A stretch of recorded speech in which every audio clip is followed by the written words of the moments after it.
Professor Carol, but um, I am a digital media arts professor here at SJCC, and I just wanted to welcome you all to the first workshop of Digital Media Week. This is our first week that um, or the first Digital Media Week that we're doing.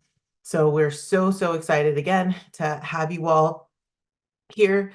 Today, what I'd like to kind of present to you, I have a few other workshops today, but what I'd like to present is really the idea of building your portfolio. For DMA, this is also something that you can apply to other things as well. If you are working in a creative field or you'd like to work in a creative field. So I just wanted to get it started. Now, the first thing I'd like to do is, again, we want to think about, all right, so we're going to make a digital media portfolio, but what are we going to make it for? Why are we making it? Well, actually, we want to make sure that we have a portfolio to showcase our skills. We want to make sure that we can showcase our creativity. So say, for instance, if you're, working for yourself, you'll be able to go ahead and share that with your clients and say, look at all the cool stuff that I've done before, and this is what I'm capable of. Will you hire me? That kind of thing. Or another thing is, if you're working with maybe a bigger company, maybe you want to even apply to other colleges and things like that. You want to start thinking about how you're going to present yourself in a professional way, where people can kind of get a glimpse of who you are as a creative artist.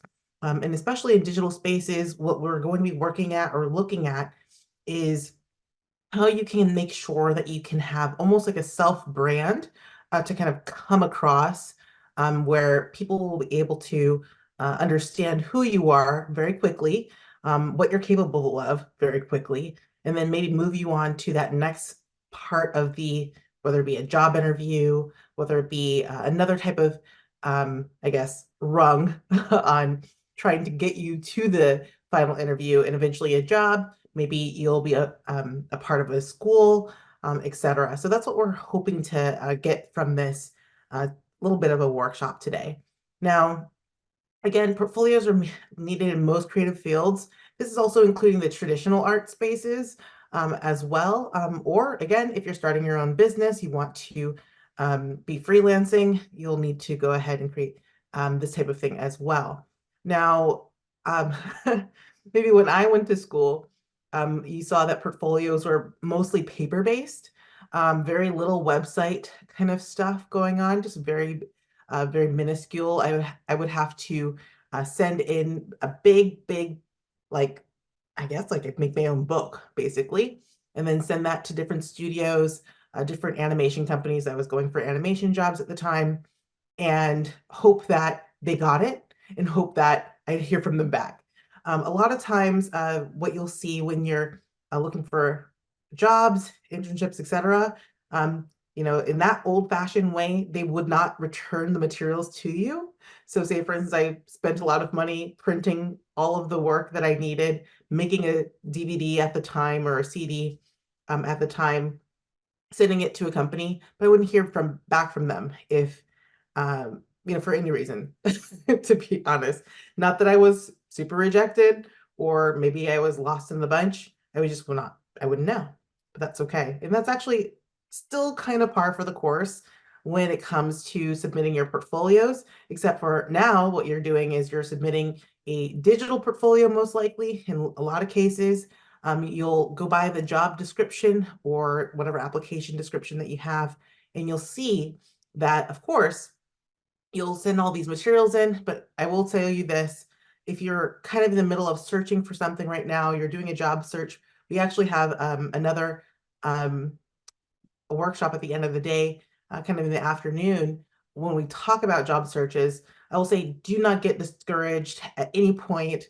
What you do is, again, you're presenting your best self, the best you can at the time.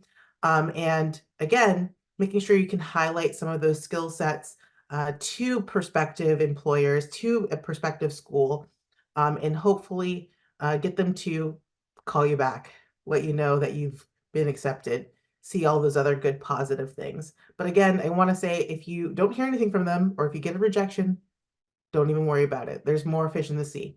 So I want to start there. Now, we'll be talking more about how you might want to create different specific portfolios for specific things.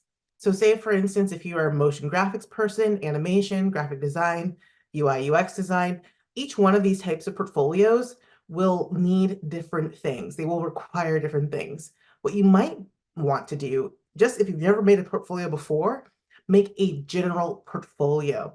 And what that might look like is you'll create a general portfolio with all of the things that you're capable of. And then you might have a section for each skill that you might have. So say, for instance, I like animation, right?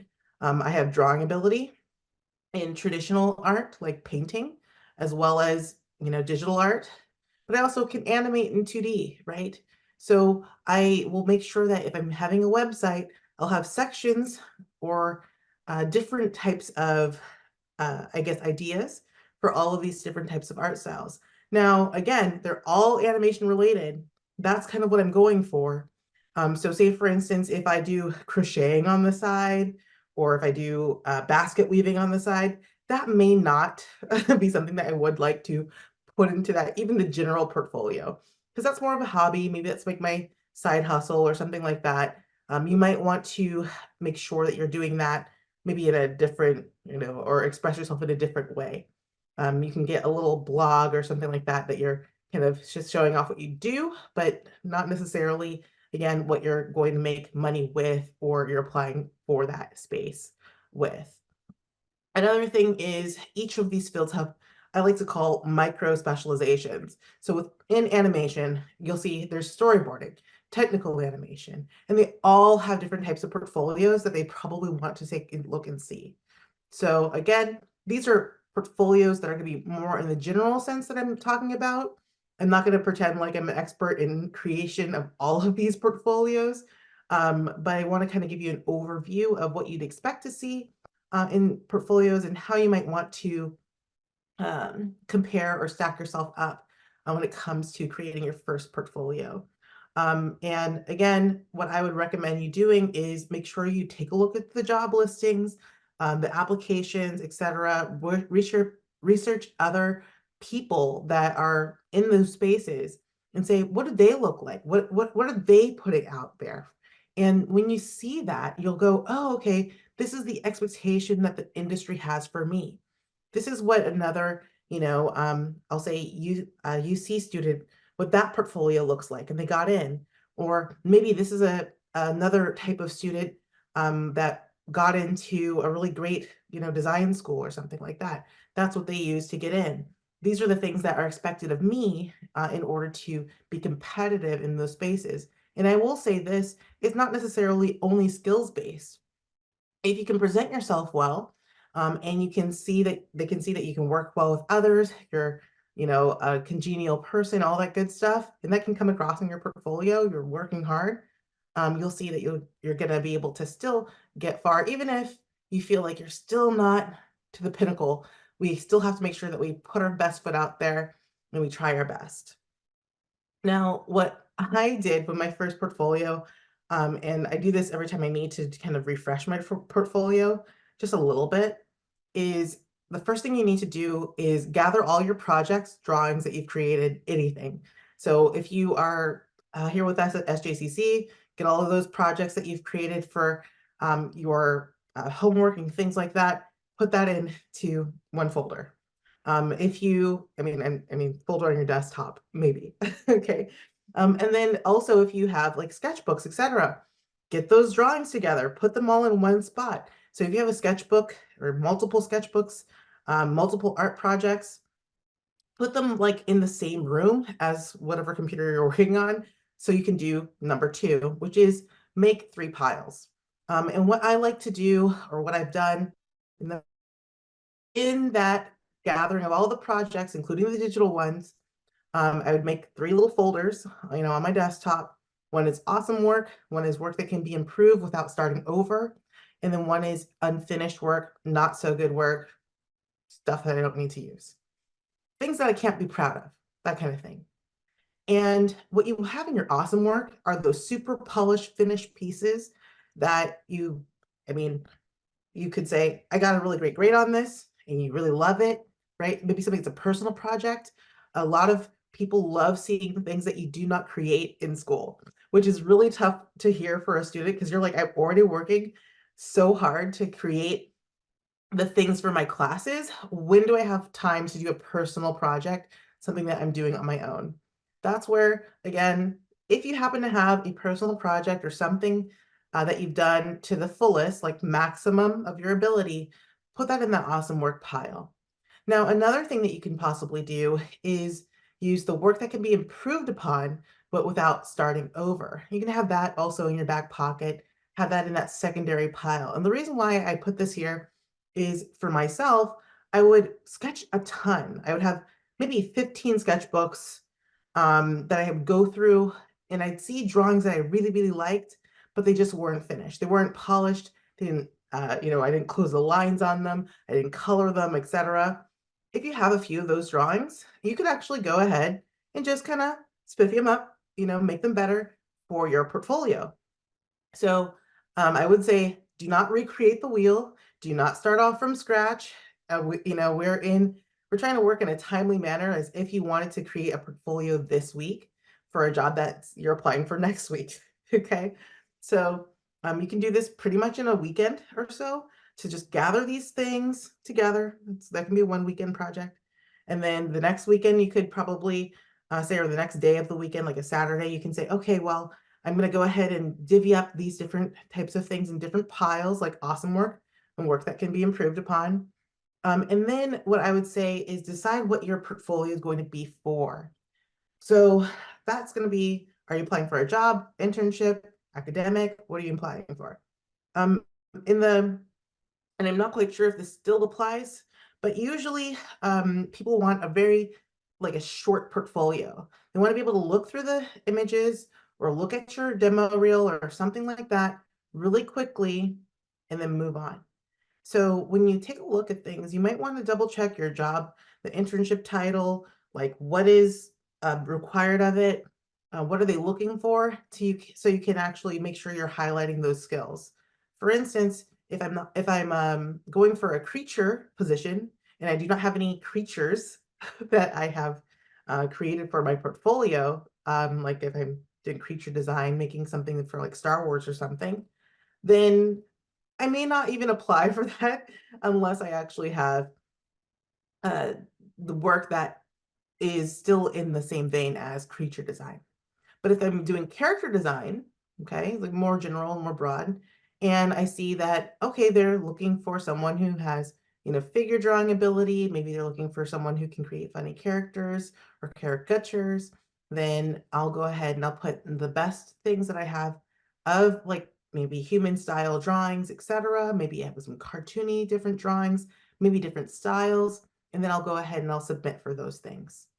But again, you want to make sure that you're taking a look at what they're looking for through the lens of if you are the person that is looking at your portfolio to pass forward, do you have most of the things that are the requirements for the job? Now, I will say this, I would not limit yourself and say, oh, don't apply for things at all if you're not like hitting all of the bullet points, right? Because there are so many things that you'll see in a job application that really do not apply. For instance, like maybe the joke on the internet right now is, you know, we're looking for someone who's entry level that has 20 years of experience. It's like, oh my gosh, that person doesn't exist, right? But the idea is not to take a look at that as a way of saying, oh, I can't possibly get this job or position. Still make sure that you present your work, present it well, and then give yourself a shot. Because again, the job that you do not apply for, you're definitely not going to get.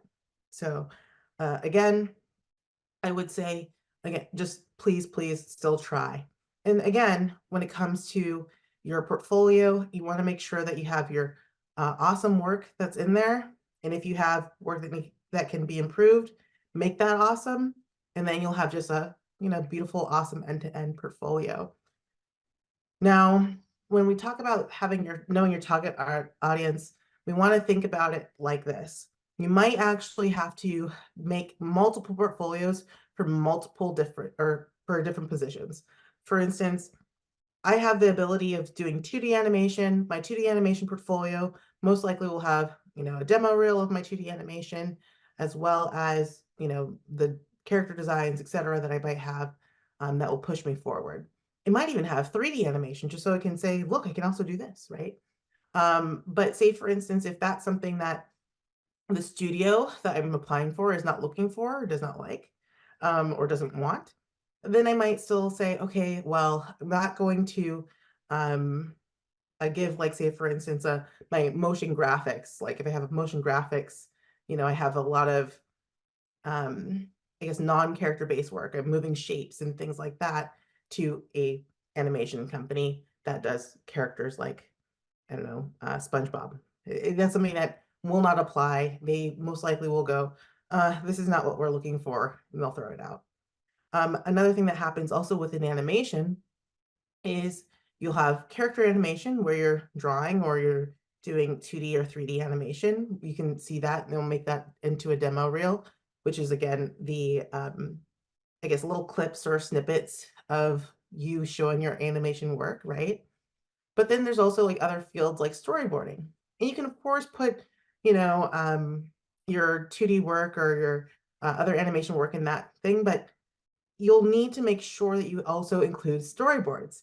It'll be very hard to get the storyboarding position if you do not have storyboarding experience in not in the way of creating a job for yourself, but you actually have to show that you can storyboard.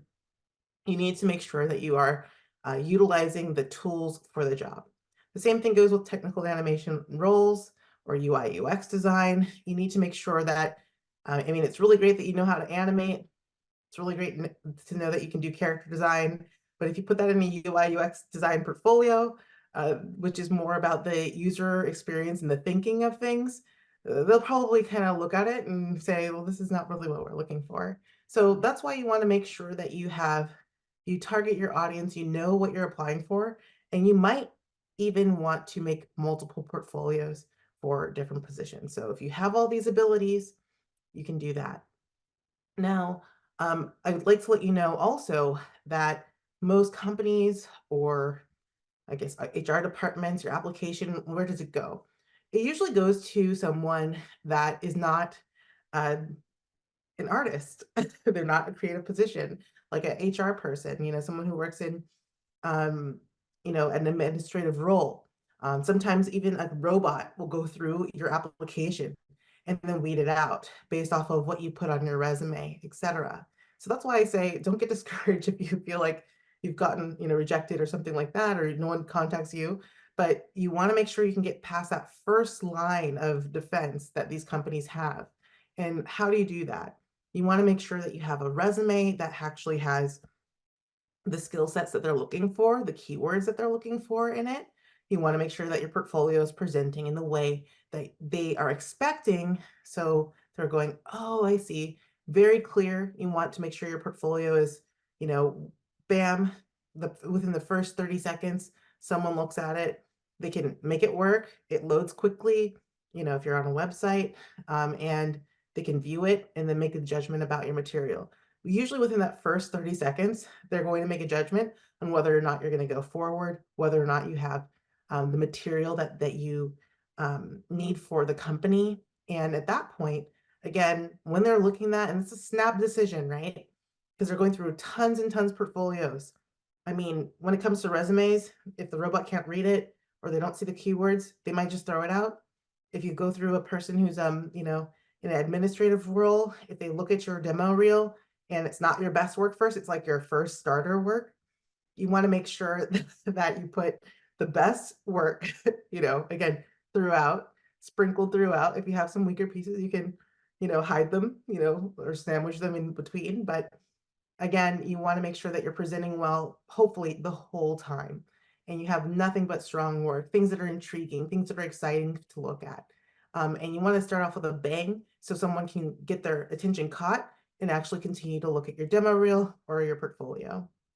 And finally, you want to make sure that you fit in, or you're looking at the company, prospective company, or prospective, um, you know, like in this case, like maybe a UC school or something like that you're looking at, and see if what you're applying with, like your materials, your portfolio fits in.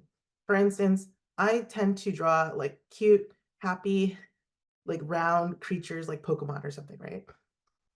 If I'm doing that, or if I'm drawing like Disney princesses, I'm probably not going to, unless I have a certain style applied to it, say, oh, Blizzard, the gaming company, I want to draw orcs for you, but I've never drawn an orc in my life. And I probably don't have the ability to be honest with you, because I haven't studied. I'm not into the culture of drawing like this kind of hyper fantasy realism type of style. That again, you might want to look at different studios, see how your style might fit in.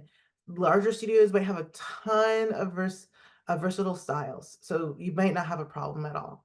But I know that if you're kind of applied to like maybe Pixar, the Pixar portfolios, those are going to be looking like Pixar. They're going to try and find your materials and say, hey, like, will you make stuff that like kind of fits into our culture, what we want to do here? So if you're drawing bloody, gory images and then you send it to them, they're going to not know what to do with you, and they might again pass over you. If you're drawing cute little bouncy designs, they might start thinking a little bit more about you, that kind of thing. So again, you might want to filter it also, making sure that you filter in like, oh, am I applying to this type of place? Do I have the right, I guess, portfolio that it looks like I fit into the culture of that place? Now, bare bones, what do you include in your portfolio? Well, besides the actual work, right? Which are maybe depending 12 to 20 images, you'll see that within different job applications are going to ask for specific styles and how you're going to present your work. Sometimes they'll ask for a website. If you're having a website, you just don't want it to go on forever with all of your work. Again, just make it really concise, probably maximum 20 images or so. You can cycle those out when you start getting, more work that's more strong, right? Always making sure that you're playing towards your strongest pieces. But then you need these things that are like, even if you're going for a internship, maybe they don't even need a portfolio from you for certain roles. You'll need to make sure that you have a resume. You need a bio, like some kind of thing about yourself that, is like maybe a few sentences or a paragraph talking about your passion for art or whatever the design field you are in. And then maybe a little bit about like maybe your personal, like, where you're from, that kind of stuff, right? Maybe why you got into this field, things like that. And then your contact information, like your, at least your email. I used to include my name, email, and phone number and have that printed on every page of my package. Like if it's on my, just really small on the edge of my portfolio. Of course, if you're like looking at an online portfolio, you probably will have that contact information. Maybe you'll have it at the top, or maybe you'll have it on a separate contact page. But you want to make sure that, like, say, for instance, if someone who's in HR or the robot is looking at a random printed page from your website, they go, oh, that's, for me, Carol's work. Oh, how do we contact her? I need to be able to contact her, even if I had the whole thing printed and all the pages are out of order. I would actually have my contact information visible on every little bit of that. Same thing goes with your demo reel. When you have a demo reel, again, that's a video format kind of portfolio. You want to make sure that you have that contact information embedded as well as at the beginning or the end or both when it comes to your demo reel. You want to make sure that, if they start it up and they go, oh man, I got to contact, Carol, you go, okay, that's my contact information. And that's why I used to include my phone number as well as my email address to make sure that they knew exactly who they're contacting, no matter whether they pause, stop the demo reel, or in my portfolio. Another thing that's optional in some positions is a cover letter. I really like cover letters. Not everyone will ask for a a cover letter. But basically that's just like a actual letter, like a dear hiring manager, dear so and so, and talking about why you're applying for the job itself. So you'll make sure you say exactly the job title, talk about your merits and why you're the best person for the job. And then afterwards, thank them for their time, of course, in reading it, and give them a way of contacting you within that cover letter saying, hey, I'll reach out to you in a couple weeks for an update on this position. If you happen to have the email of the hiring manager, you probably would like to send it to them directly. But it's also something that you can also, again, package within your portfolio materials. But again, that's optional. Cover letters in creative spaces aren't always needed. Sometimes they just want resume and then your portfolio link. Sometimes they just want resume, bio, and your portfolio link. But it's always important to see if you can have a little bit of that going on. Now, I wanted to break down into different fields and what or how you might expect to see certain things. And I might have to go and click around for this, but again, we're hoping to have a website where we can house all of this information here, which is like our PowerPoints, etc., for DMA Week. So for motion graphics, if you're familiar, this is actually kind of a large field, video-based field, and a lot of times it will include, kinetic type, information graphics, but it's going to be basically moving images on the screen, usually using After Effects in order to create really interesting, most times story-based images, right? And what you might want to do is do a little research. Where are your targets? Try and figure out what studios actually do motion graphics, like studios like Buck, right? So that's another big studio that you could kind of look at. You can also look at advertising kind of like studios too, but open your mind to other possibilities. Think about this. Every large company will need to use some kind of motion graphics or video design style person. So don't limit yourself to just like places like this. Think about other places like even Salesforce, even Google, even these other type of maybe non-creative companies might need your help, like General Motors, etc. They will need someone to create these things. Now, will they have a job that will say motion graphics designer? Maybe they won't, but they might have something or a role that when you read the actual description, it's exactly that, a motion graphics designer. So we'll have a talk a little bit later on today about how you can do job searches and how you can look for internships. And it'll be a little bit more out of the box in the way you might think about it. But again, with motion graphics, the things that you most likely will need in your portfolio, you want to make sure that you're creating a demo reel, showcasing your motion graphics, make sure that you have dynamic visuals, your storytelling is there. You want to make sure that if you can, include project descriptions. So if you're having it and housing it on a website, if you worked with multiple people on it, or if you storyboarded it out, you might want to show the work involved in how you created that final video image, right? Another thing is you want to highlight your skills. This is something that you highlight in your resume, not just in like showing off your work, but these are the keywords that the robot's going to try and find to either weed out your resume or keep it in. You might want to highlight that you have a great knowledge of animation principles, storyboarding, video editing, and then sometimes 3D modeling will happen in this software that you have to know, or you might want to put on your resume and then learn it. um, you need to know Adobe After Effects for sure, or Cinema 4D for 3D elements, Maya, Blender. There's so many different types of software that you can go ahead and use. But again, on your resume, you should have a place for skills and a place for software to highlight those things. So when you see the robot going through your work, they know that you know what to do when it comes to this field. Now for animation, there's so many different categories of animation, um, techniques, styles. Remember, animation, you can also do slash games.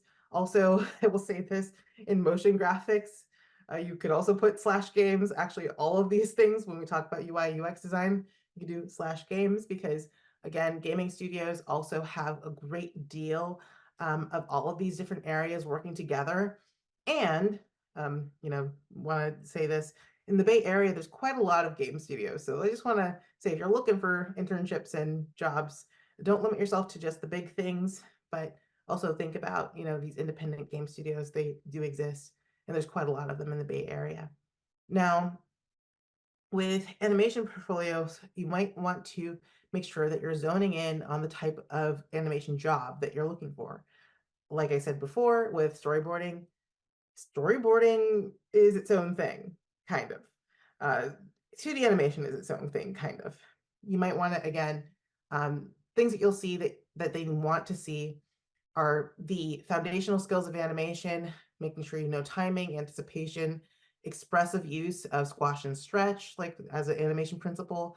Um, you know, Maybe you'll do character animation, story development, like preliminary images, as well as like storyboarding will fit into this as well. You can draw a little bit, and also life drawing, figure drawing, and sometimes animal drawing, right? So it'll be a lot of different things. Again, these are kind of a general kind of way of thinking about what you might need for animation. But again, I would say look up a job description for a place that you dream of, right?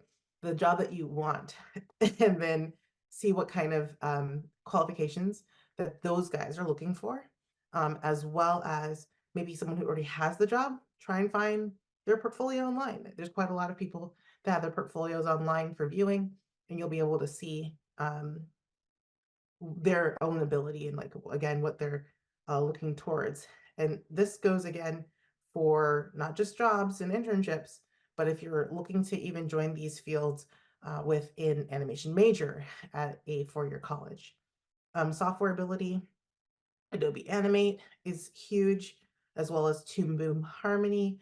Those are kind of toe to toe right now for 2D animation spaces, or Blender, which is free, which is nice, and Maya. And Maya and Blender have very similar interfaces. So if you do not have access to Maya right now, you can, of course, you can get actually free Maya with being a student, but you have to like make sure you go through the rigmarole of signing up to get that.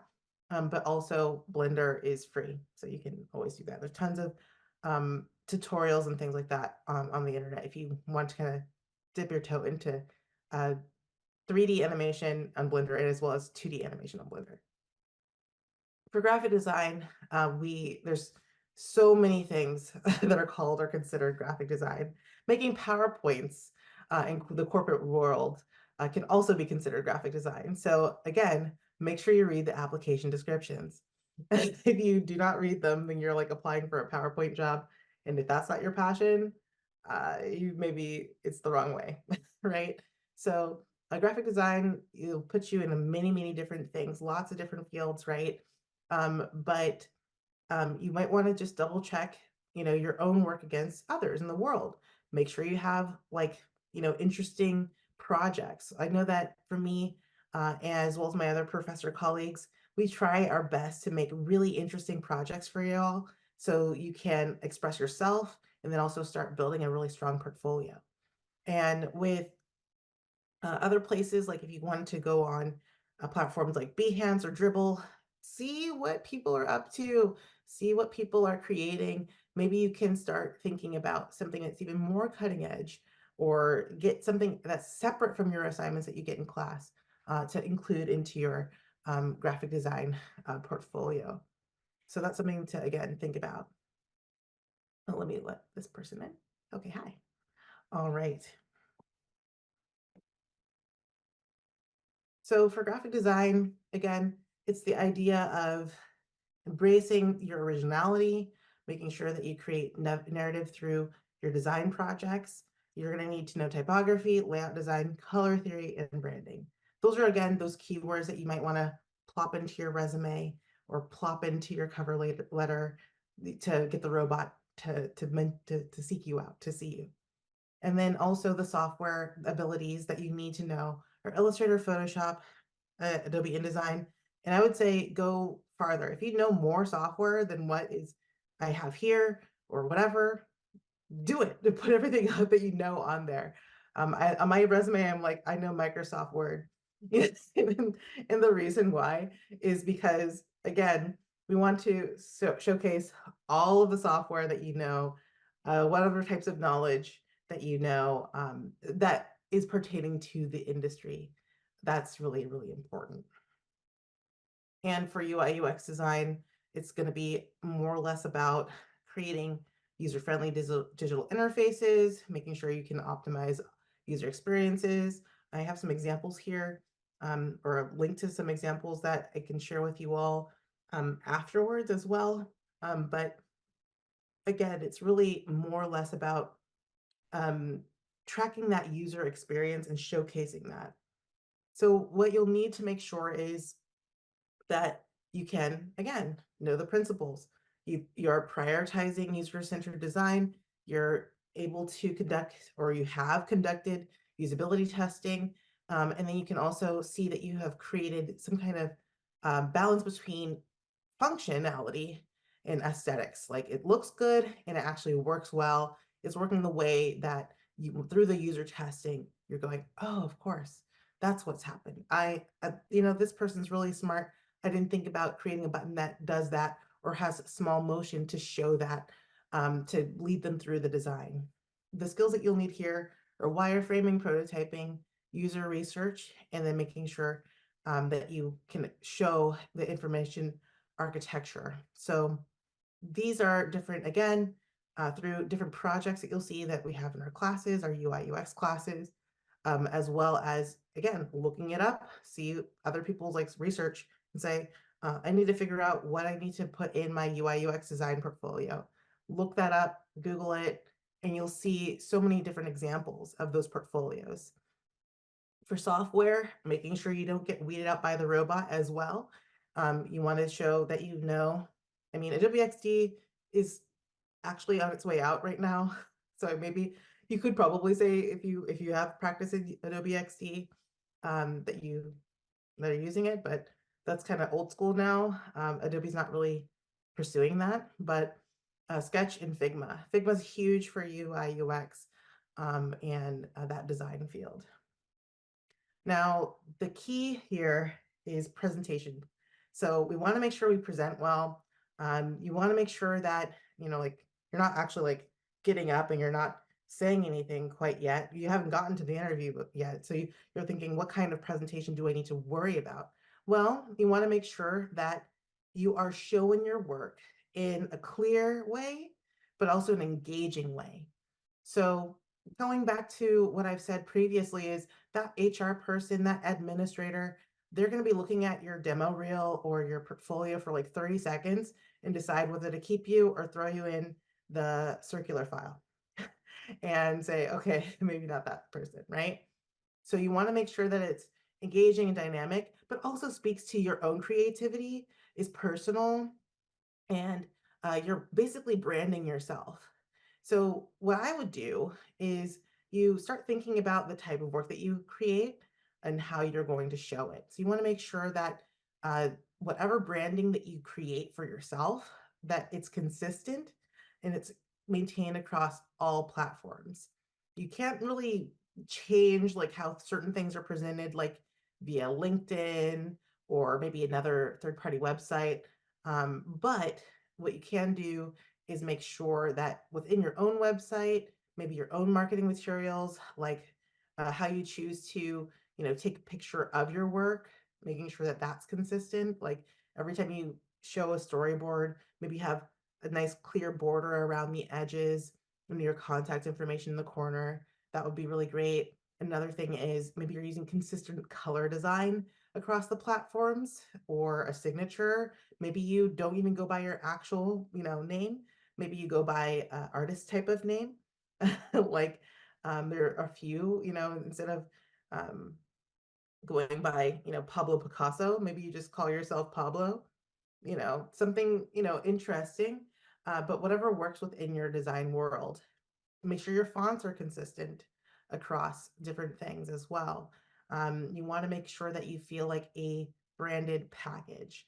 It's not too bad. It's not too difficult. I'll tell you a little bit more about that when we get into the idea of creating the website. I would say create the website first, probably, and then um, choose your design choices to enhance your maybe paperwork, business card, etc. if you choose to go for that kind of thing as well. But you want to make sure that you're still tailoring to your audience, making sure that expectations are met. And this is not in the way of, and I'll say this, tailoring your audience is not like, maybe you might think I'm gonna need, if Professor Carroll says I'm gonna need multiple portfolios for each, you know, discipline or skill set that I need, then I'm going to be making like 3 different websites and I'm going to be making them all different. You do not have to do that. What you can do within the same website, you know, you're one person, so still brand yourself the same, and then just have the different sections or different pages on the website to express your motion graphics projects, your drawn or hand drawn projects, your traditional projects, and then you can have like a generalized page as well. If we have a little bit of time, I'll show you my own portfolio website, and I'll walk you through why I did what I did and how that works with some of my paperwork as well.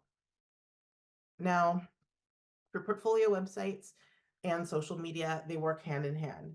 Why? Well, when you take a look at like Googling, if you Google someone's name, most likely that person will be put on the top of the list if they have a lot of, I'll say, trails on the internet, whether it be you have a Instagram, an X page, you have a portfolio website, a LinkedIn, and they're all linked together, and you all mention your website on each one. That will help with um, what they call SEO or search engine optimization to bring your link up higher. A lot of times, what people will do when they receive your application is Google you.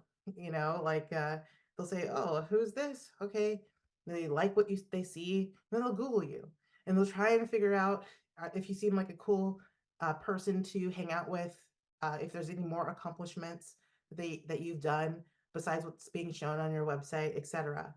So with that is good, but it also can be kind of wibbly, like it could be a little bit bad depending on your internet presence. So that's why we want to keep things professional. Okay.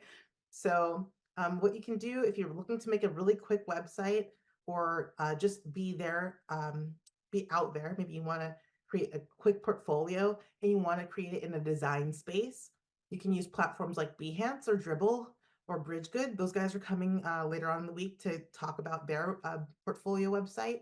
And you can upload your things there and then be amongst other creative folks that you can be found sometimes a little bit easier amongst your peers. So for instance, if someone's cruising on Behance and they're looking for a design and they'll see you there along with all these other people, they might go, "Oh, cool." And then they'll look at your work within the same category, right? Now, if you make a free website, like I'm saying here, you can also pay for a website if you'd like, but I like free websites, like a Wix, Weebly, or WordPress. I have a WordPress. You can go ahead and create one of those types of free websites. If you want to get fancy, you can pay for a domain name, like to get your, the big long website name replaced with, yourname.com. You can do that. And that gives you a little bit more control of the branding and how you want to be perceived throughout, um, the internet. For instance, I can make a Behance portfolio, I can make a Bridgegood portfolio, but everything's going to look like a Bridgegood or a Behance type of thing. And also, there's all of those other kind of things. People are going to be looking at other people's work as well as mine there. So a really great way of trapping the audience is to just make your own standalone website and have all of your things on it. You're controlling the space, and then it makes it so they look at wherever that is, right? That website that you've made, see your portfolio. And if they need to go and navigate somewhere else, they can navigate somewhere else, but they will not be distracted by other people and other artists, which is really cool.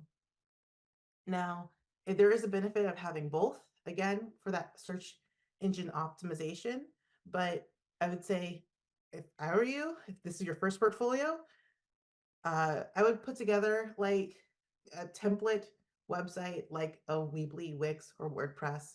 Just get your work up there. And then you can, of course, enhance it as time goes by. And then you can utilize those other platforms when you have time to upload your work there as well. And then you can kind of join those things as well. My note here is to make sure you're Google searching blank portfolio examples.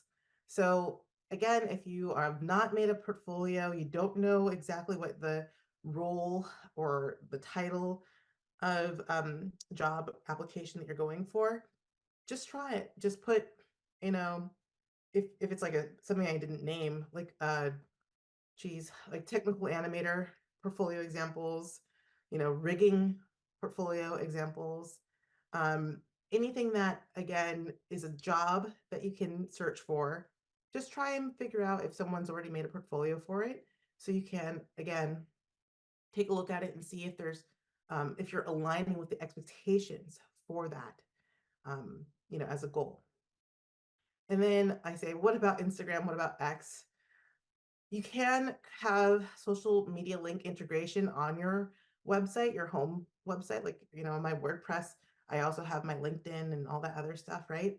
But I would stress to you to make sure if you have an existing one of these things, like Instagram, Facebook, whatever, you might want to consider making a separate one that's professional only for showing off of your designs, doing things that are professional instead of maybe you like cooking recipes, maybe you like to troll people on the internet, something like that. You want to keep all of that other noise out. You want to make sure that you have a professional presence on the internet that's linked to your professional work. But if you like to do other stuff on the internet, then just keep that as your other screen name.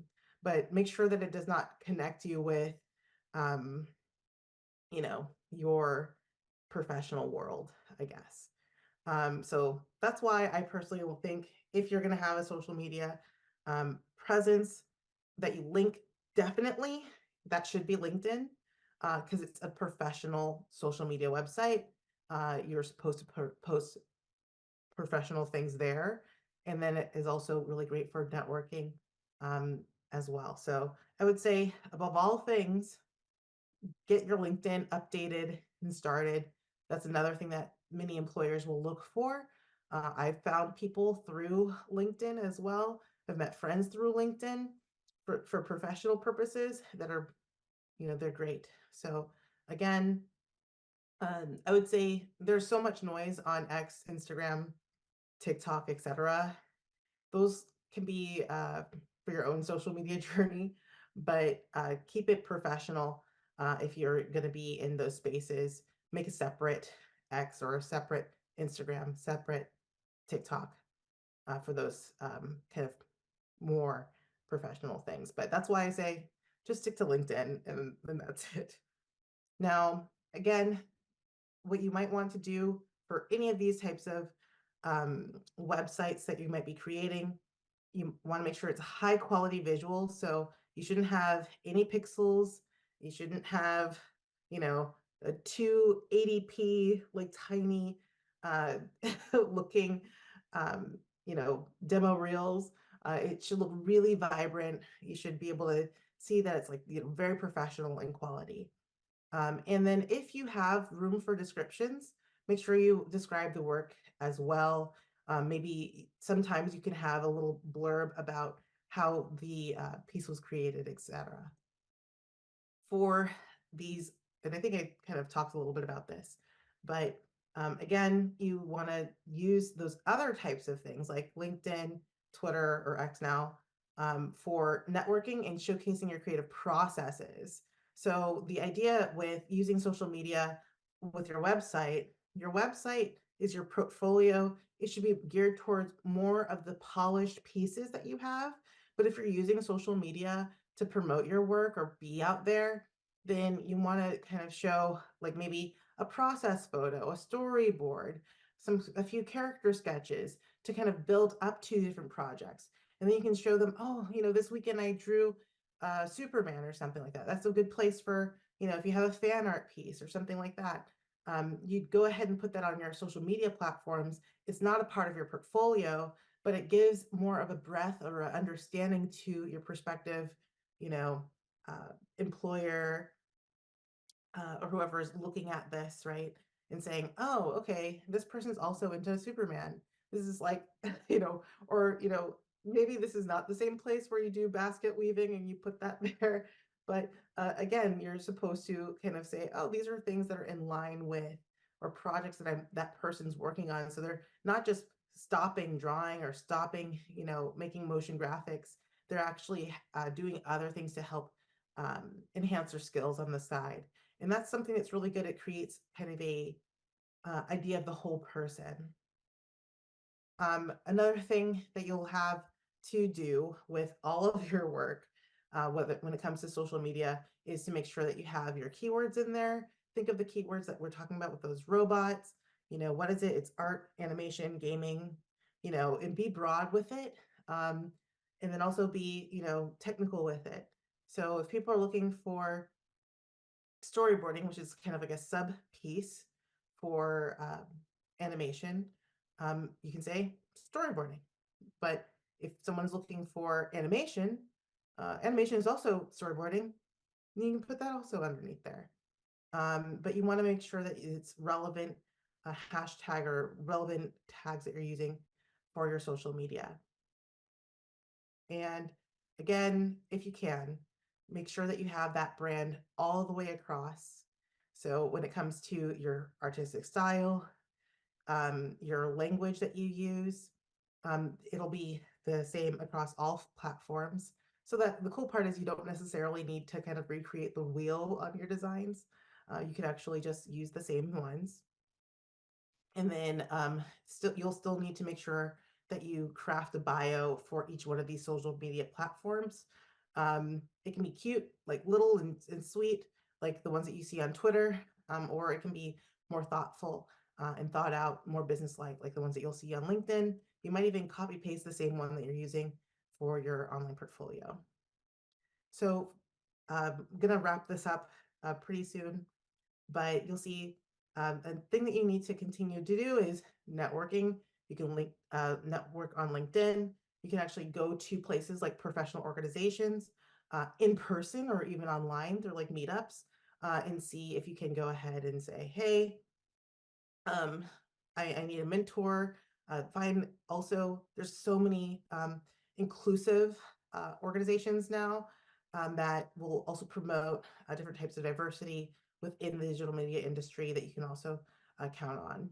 Now, well, I think this is the last but not least kind of thing, is make sure that you're, again, infusing your own personality, the way that you infuse it into your art and your work. Let that also come across within your branding. So just to wrap things up, and then we can do questions if you have any questions. I don't know. The idea here is you want to kind of tell a story, whether it be, about like the actual designs that you've created. Make sure that you are building a brand and you're connecting with others, because you can make all of this website stuff, you can make all of this portfolio stuff, and then it could just not go anywhere because you do not promote it, right? Or you don't, or you sit on it and you don't apply. So later on today, we'll have some talks about that include actually keywords and things. So a job search one, as well as we'll be talking about like some skills that are needed for digital media in general, like a general overview of digital media. Within SJCC, how can we help with your journey? We have classes that will get you to your goals, fantastic professors I'm not saying myself, but professors like Professor Jodali, Professor Ashba, and others that will help give you feedback and further advise you in your journey. These are the degrees that we have, as well as certificates that we currently have running right now, and ones that are almost here. And again, ask questions of this. We'd love to help guide you in your way, as well as if you have a counselor, work with them to make sure that you're on track to getting to your goals within our program. Now, what's next? Um, if you see here, there's a QR code. That's the schedule of events for this week. We're really proud that we have so many amazing industry professionals that are helping us this week, as well as if you want to stick around in a few minutes, um, I'm going to go ahead and come back again to talk about digital media arts careers. So when I was talking about keyword searches and things like that, you might not know what job titles exist that you could actually search for digital media, or you might be really new to digital media arts and not know what path you'd like to go. So that's what we're going to be talking about from 1:30 to 2:30 at the same place, same link. So if you want to hop on Zoom again at that time, we'll be talking about that. But yeah, thank you so much for joining me today and taking some time.